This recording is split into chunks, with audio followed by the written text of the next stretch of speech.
Hello friends, வணக்கம் and welcome back to Critics Mode. இன்னைக்கு நம்ம எந்த மூவியோட ரிவ்யூ பார்க்க போறோம்னு கேட்டீங்கன்னா ஜோஷ்வா. இந்த மூவியோட ரிவ்யூக்குள்ள போறதுக்கு முன்னாடி நம்மளோட சேனலை சப்ஸ்கிரைப் பண்ணி இந்த வீடியோக்கு லைக் பண்ணுங்க, ஃப்ரெண்ட்ஸ்க்கு ஷேர் பண்ணி சப்போர்ட் பண்ணீங்க. நம்ம வாங்க வீடியோக்குள்ள போலாம். ஜோஷ்வா இமை போல் காக்க 2024ல தமிழ்ல ரிலீஸ் ஆன ஒரு action thriller drama movie. GVM தான் இந்த மூவியை டைரக்ட் பண்ணியிருக்காரு.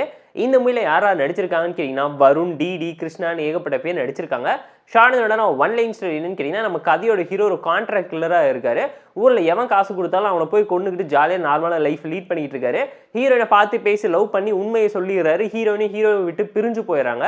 ஒரு சில வருஷம் கழிச்சு ஹீரோயினை திரும்ப பார்க்கும்போது ஹீரோயினுக்கு ஒரு மிகப்பெரிய பிரச்சனை வருது. மெக்சிகோவில் இருக்கக்கூடிய ட்ரக் டான் கிட்டே இவங்க பிரச்சனை பண்ணுறதுனால அந்த கேஸை எடுத்து வாதாடி அவன் ஜெயிலுக்கு போகிறதுக்கு காரணமாக இருக்கிற கதையோட ஹீரோயினை முடிச்சு கட்ட சொல்லி எல்லா கான்ட்ராக்ட் கில்லர்களுக்கும் பணம் கொடுக்குறாங்க. அந்த மாதிரி டைம்ல நம்ம கதையோட ஹீரோயினோட உயிரை காப்பாற்றுறதுக்காக ஹீரோயினை சென்னை வர வச்சு பத்திரமா பாத்துக்கிறாரு. ஹீரோயினுக்கு என்ன ஆச்சு, ஹீரோயினை காப்பாத்தினாரா, அவரோட காதல் கை குடிச்சா இல்லங்கிறதெல்லாம் இந்த மூவி பார்த்து நீங்க தெரிஞ்சுக்கோங்க. போர் அடிச்சா பார்த்து என்ஜாய் பண்ற மாதிரியான ஆவரேஜான ஆக்ஷன் த்ரில்லர் டிராமா மூவி. ஜிவிஎம்காக பார்த்து டிசப்பாயிண்ட் ஆன ஒரு ஆக்ஷன் டிராமா மூவி. மூவில மேஜரா ஹைலைட் அண்ட் நோட்டபிள் சொல்லக்கூடிய ஒரே ஒரு விஷயம் என்னன்னு கேட்டீங்கன்னா, ஆக்ஷன் சீக்வன்ஸை மட்டுமே நிறைச்சு கொடுத்த மூவிங்கிறது அப்பட்டமா இந்த மூவி பார்க்கும்போது நீங்களே தெரிஞ்சுப்பீங்க. ஹாலிவுட்ல ரிலீஸ் ஆன ஜான் விக், பிரேக்கிங் பேட், அதுக்கப்புறம் பாப்லோ எஸ்கோபாரோட ஸ்டோரி எல்லாத்தையுமே இன்ஸ்பயர் பண்ணி அடாப்ட் பண்ணி எடுத்து தமிழ்ல உருட்டி கொடுத்த மாதிரி தான் நான் பர்சனலா ஃபீல் பண்ணேன். அண்ட் இதே டெம்ப்ளேட்ல பாத்தீங்கன்னா என்னை நோக்கியும் பாயும் தொட்டா மூவியுமே ரீக்ரியேட் பண்ணி வச்ச டோன்ல இருந்துச்சு. பார்ட் 2 தான் லீட் கொடுத்து எடுத்து வச்சிட்டீங்களோட உங்களே யோசிக்க வைக்கிற மாதிரியான ஒரு டோன்ல கொண்டு போயிட்டாங்க. இஷ்டத்துக்கு இங்கிலீஷ் பேசி காண்ட் ஏற்றி வச்சிருப்பாங்க. சாங்ஸ் அண்ட் பேக்ரவுண்ட் ஸ்கோரிங் அந்த அளவுக்கு இம்ப்ரெசிவாகவும் எஃபெக்டிவாகவும் இல்லை. படத்துல ரொமான்டிக் ஹீரோ சப்ஜெக்ட், ஹீரோயின்காக ஹீரோ இதை பண்றாருன்னா அந்த அளவுக்கு ரொமான்ஸ், லவ் சீக்வன்ஸ், அதை தாண்டி எமோஷனல் கனெக்ட் எதுவுமே சுத்தமா இல்லாம போயிடுச்சு. அவன் செத்தா என்ன பொழைச்சா என்னங்கிற ஆடியன்ஸை தாண்டி ஹீரோ ஒரு டைமும் ஹீரோயினை பார்த்து ஆரியோ ஓகே நான் இருக்கேன் பாத்துக்கிறேன்னு சொல்லும் போது எங்களை யாருடா பாக்குறது, நாங்க எப்படா இதெல்லாம் பாக்குறதுன்னு நம்மளை கதற விட்டுற அளவுக்கு ஆக்ஷன் சீக்வன்ஸை நிறைச்சு கொடுத்தது மூவில ஒரு மிகப்பெரிய டிசப்பாயின்மெண்ட்டா நான் பர்சனலா ஃபீல் பண்ணேன்.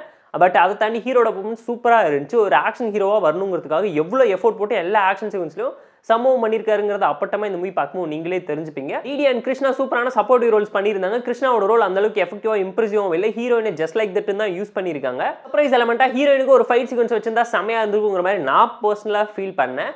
ஜிவிஎம் படம்னாலே பாட்டு அந்த அளவுக்கு சூப்பராக இம்ப்ரெசிவாக இருக்கும். ரீரிலீஸ் பண்ணப்ப மின்னலை மூவி அந்த அளவுக்கு சூப்பராக இருக்கு நான் ரிவ்யூ போட்டேன். அவரோட இந்த மூவில பாட்டும் பேக்ரவுண்ட் ஸ்கோரிங் அந்த அளவுக்கு சிங்க் ஆகாம எஃபெக்டிவா இல்லாம போனது மிகப்பெரிய டிசப்பாயின்மெண்ட்டை தான் கொடுத்துச்சு. அண்ட் மூவியோட கிளைமேக்ஸ் ரொம்பவும் சிம்பிளா இருந்துச்சு. வில்லனோட கேரக்டரைசேஷனை ப்ராப்பரா எண்ட் பண்ணல. அதே மாதிரி கிருஷ்ணாவோட கேரக்டருமே இவங்க ப்ராப்பரா லீட் பண்ணி கூட்டிட்டு போகாம விட்டுட்டாங்க.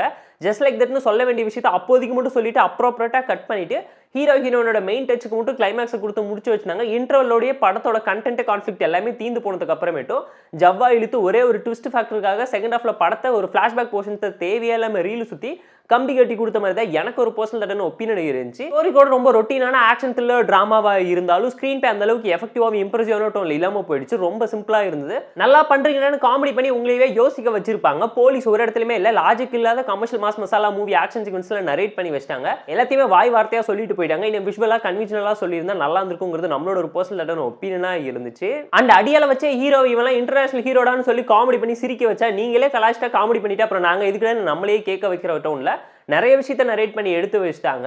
போர் அடிச்சா டைம் இருந்தா பார்த்து என்ஜாய் பண்ற மாதிரியான ஒரு ஆவரேஜான ஆக்ஷன் த்ரில்லர் டிராமா மூவி. ஜிவிஎம்காக வேணா பார்த்து என்ஜாய் பண்ணுங்க.